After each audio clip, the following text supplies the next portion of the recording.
Yeah, I was thinking when you were talking about the your watch arriving on the doorstep when when you're in a dorm, I was thinking like it takes 9 months to to get a baby, right? And then that comes and it's like on your door, and you can't really throw it into a drawer. But I'm thinking like the gestation period for a watch, like you bring it to life in 3 months and it's yours. You can do it. It's like what a feeling of Yeah, and gratification. that's the other thing you see with these retailers too is everyone in the industry right now is trying to cut their lead times.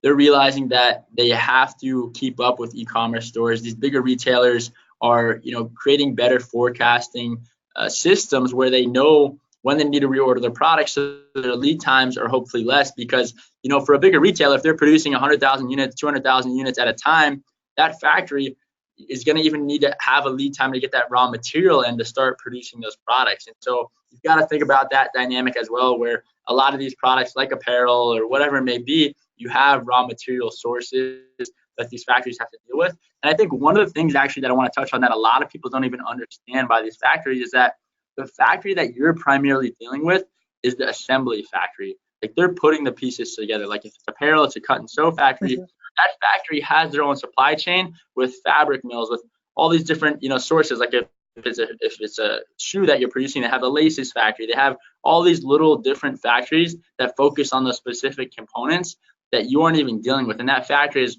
probably been working with the smaller factories that are focusing on the specific components for a while, which is great.